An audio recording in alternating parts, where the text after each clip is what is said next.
morning, Grace. Thank you for letting us come to the Tennyson Research Centre. Can you tell me a bit more about what this place is?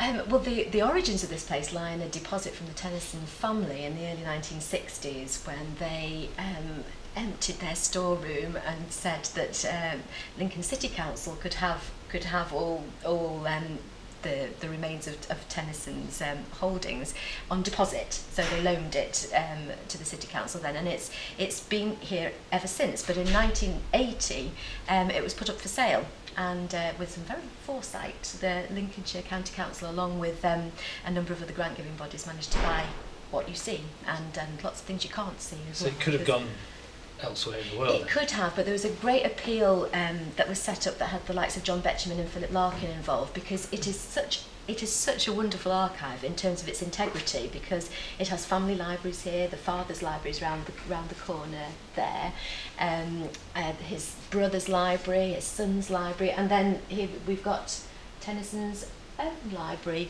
But apart from what you can see, we also have boxes and boxes of proofs and manuscripts and thousands of letters, which I'll show you in a bit. Lots of personal items. And lots of personal items as well. So the range is really very interesting for I hope a wide range of people, actually, not just a kind of researchers into his poetry, because in fact it's almost like a cultural archive, a social archive of the time. Do you think it's appropriate that it's in Lincoln?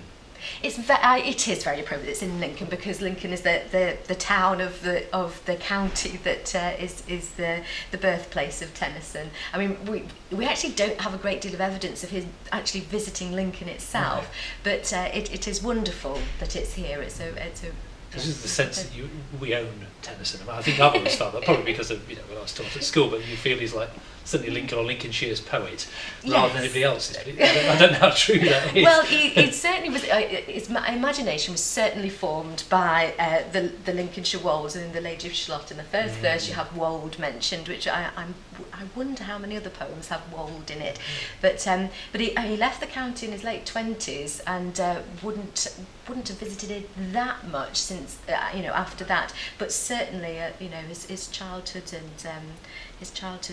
and early youth was spent in Lincolnshire, and I'm sure it must have influenced his imagination a great deal. Yes, the formative years. I Exactly, suppose. exactly.